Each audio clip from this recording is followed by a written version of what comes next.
Sports on Pulse. I'm Ariel Smith. The West African Football Cup of Nations is something we've been looking forward to for the past week or so.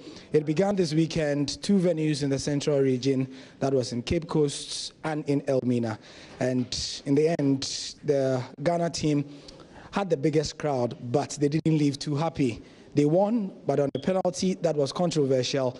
And here with me, Felix Romark and also James. So both are from Ghana Premier League Live. They are serial watchers of the Ghana Premier League, and we are here to do an assessment of the tournament in general and the Black Stars Team B in particular. So welcome, guys. Thank you. So first of all, I mean, usually we like to do a general overview of the tournament, and in 4 points, if you could give marks for organization, for crowd attendance, for the football, and for the pitch. Okay. Let me start it on a scale of 10. Yeah. For publicity, I would say 2 over 10. I think that Fox had their concentration on maintaining the stadium and the pitches, and then the production and then organization. I felt that the organizing committee should have channeled their aspect of the committee into publicity, because you don't expect Fox to pump money into this and then also do the publicity. If you go to Cape Coast, the people over there, I don't know if the town itself is not a football town, so they are not buying to the WAFU team. Probably maybe when the group stages kicks off, then you can have more people at the games. On production, you don't need to be a technical man to appreciate what they are doing. The gadgets over there, the production on TV. I think for that, no machine is perfect. So I'll give a 9 out of 10 for that. And then for the pitch, Greengrass, I think, did a lot of work on the Cape Coast pitch. For Mina, Parkway Sindu won't allow a stadium to go bad, so there's constant maintenance on that. And what Fox also did was they had to spray the pitch to look a bit greener. It tells you just for the beauty of for the beauty of television, and it's done outside in Europe, so we can't fault them for that. For pitch, I would say 6 over 10 in the sense that it shouldn't even have been their duty to maintain the pitch. If you have a good maintenance culture in the country, that pitch would have been, in a good condition before they even come around. And the game itself, so it's been an exciting game. I would say the only disappointment I had with the teams was the Burkina Faso team, because they were a team that had eliminated Ghana from the CHAN, and were expecting to see the same team. So my disappointment was they came to the tournament with an entirely different squad. Only 3 members of the team that eliminated Ghana in Kumasi came, and that was the most shocking aspect of it. So for the games itself, it's been very, very good, but a bit disappointed in my team, which is the Ghana team, because they performed poorly in their opening game against Gambia. We'll come to that. So here's an overview of the tournament, the WAFU Cup of Nations, which is a sub-regional one. It's been a while. It's supposed to be, along with the CECAFA and the COSAFA, and then the North African version, they are supposed to develop grassroots football and also be the transition point for the local national teams across the continent into the senior ones as well. So James is here. He left us off at the Ghana team. If you would go further and describe how the Ghana team prepared for the tournament and how they fared against Gambia on the opening day. Okay, before I come to the Ghana team, I would like to touch on the publicity. I think he was a bit charitable by giving them 2%. I think on a scale of 10, I'll give them 1, because it has been that poor. Yeah, very, very bad. When you get to town, the euphoria is not there. You don't really feel the ambience of a football tournament on in Cape Coast, which is very poor. And then on the Black Stars team B preparation tour again, I think they had enough time to give us something spectacular rather than what we witnessed on Saturday. It was very poor tactically. We were that bad. I think we need to restart. We need to go back to the basics, because at a point we were like, this is a Kobo side. Nothing was going on. Nothing was working. So even though in the second half the boys lifted the game up a bit, but it was more of an individual thing rather than a collective thing. We need to see more from them, because this is why the league went on recess. This is why the PLB says the league needs to go on a 1-month break, so as we'll have enough time to prepare. But what we are saying is contrary to what actually we were promised. So I think it's that bad. It's that bad. You're still here on the Pulse on Sport, the Sports on Pulse.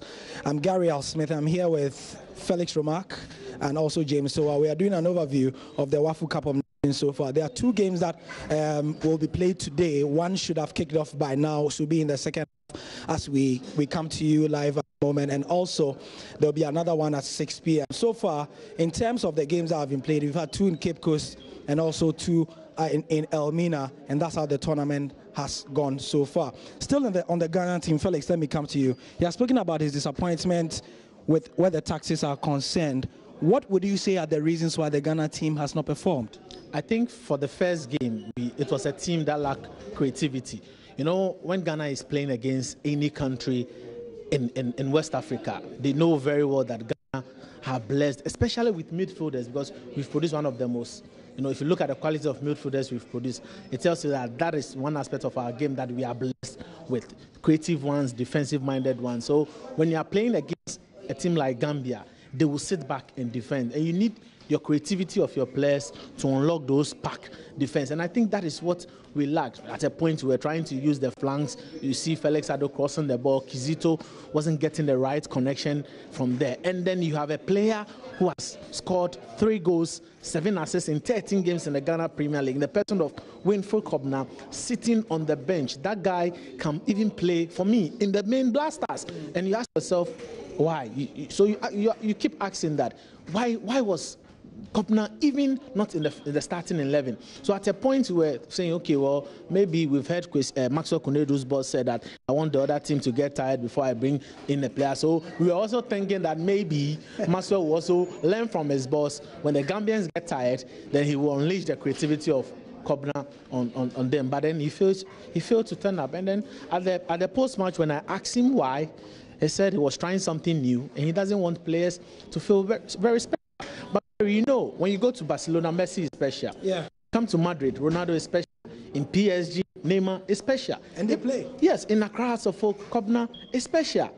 So in every team, in every organization, we have special people.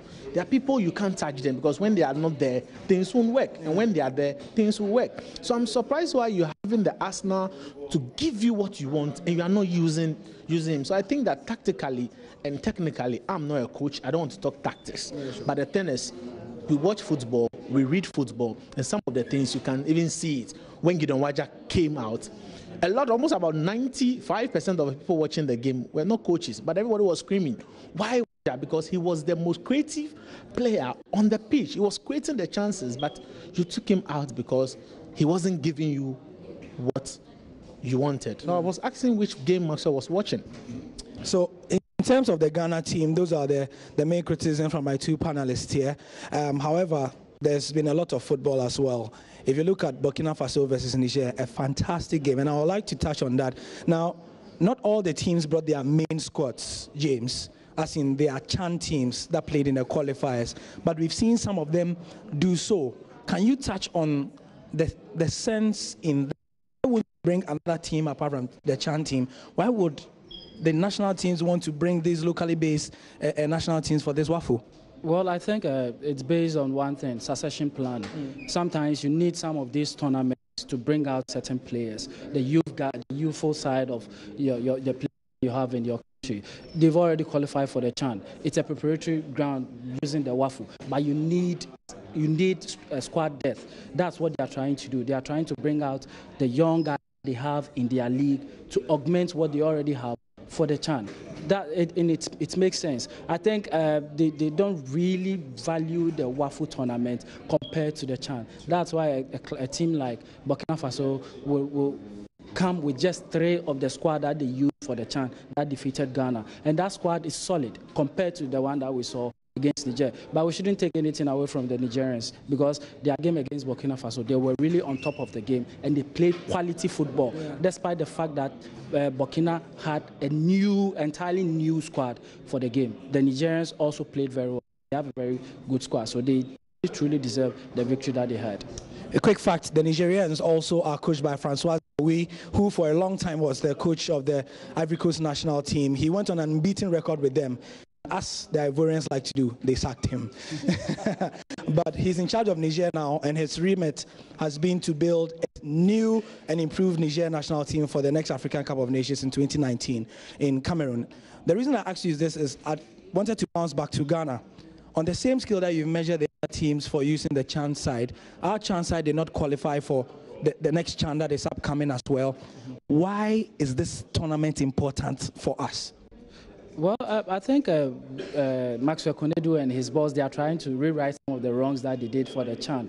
Is it because we all know the senior national team will be in action for a number of games for the World Cup and then the AFCON. We need to whip the interest of spectatorship when it comes to the senior national team, because what we saw against Congo in Kumasi says contrary to what we believe the Black Stars can do. Yeah. So I think they want to use this as a way of getting back the fans that they've lost through the Congo performance. Yeah. That's why they are using the core side of the CHAN squad. But it's not even working simply because of tactical reasons. But it's really difficult, and it baffles some of us watching some of the talent that we have in the system.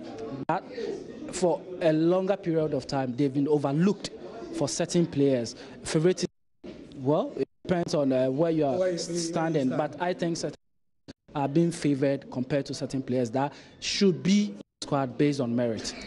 A lot of people who are watching at home and in their offices or wherever you are watching this will say that there's never a time that a Ghana team has been chosen that everybody is 100% happy. So our job will be to follow and support the team. These two guys watch the Ghana Premier League and cover it religiously. You can follow them on their accounts. That is at GHPL Live on Twitter, and they do a great job.